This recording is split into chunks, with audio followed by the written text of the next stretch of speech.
Hello అండి, welcome back to our channel. ఈరోజు కొబ్బరి కారం పొడి ఎలా ప్రిపేర్ చేసుకోవాలో చూద్దాము. చాలా సింపుల్గా చేసుకోవచ్చండి. ఇది చాలా రకాలుగా చేసుకోవచ్చు. ఇది ఒక ప్రాసెస్ అనమాట. సో ఇప్పుడు దానికోసం ముందుగా ఒక ప్యాన్లోకి కొద్దిగా ఆయిల్ యాడ్ చేసుకుని ఒక 15 to 20 ఎండుమిరపకాయలు యాడ్ చేసుకోండి. అలాగే ఒక 2 స్పూన్ల ధనియాలు కూడా యాడ్ చేసుకోండి.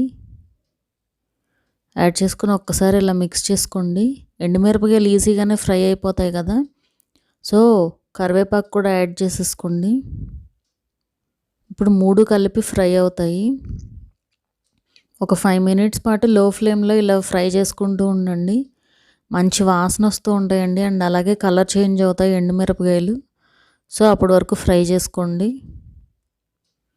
ఇలా ఫ్రై చేసుకుని స్టవ్ ఆఫ్ చేసి పక్కన పెట్టుకోండి ఆరడానికి. అవి ఆరాక ఒక మిక్సీ జార్ తీసుకుని అందులోకి ఎండు కొబ్బరి ముక్కలు ఇలా యాడ్ చేసుకోండి. చిన్నగా కట్ చేసి యాడ్ చేసుకోండి. అలాగే ఒక 2 స్పూన్ల జీలకర్ర యాడ్ చేసుకోండి. అండ్ అలాగే సాల్ట్ మీ టేస్ట్ని బట్టి యాడ్ చేసుకోండి. అలాగే వెల్లుల్లిపాయలు ఒక మీడియం సైజ్ వెల్లుల్లిపాయ ఇలా మొత్తం యాడ్ చేశానండి.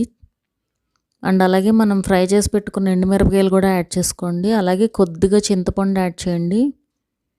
యాడ్ చేసుకుని ఇలా పౌడర్ లాగా చేసుకోవాలి. ఇది ఆపుకుంటూ వేసుకోవాలండి. ఒక్కసారిగా వేసారంటే అది గెడ్డలాగా అయిపోతుంది. ఇలా ఆపుకుంటూ వేసారంటే కొంచెం పౌడర్ లాగా వస్తుంది. సో అంతేనండి, మన కొబ్బరి కారం పొడి రెడీ అయిపోయినట్టే. ఇది రైస్లోకి, ఇడ్లీ, దోశల్లోకి కూడా బాగుంటుంది టేస్ట్.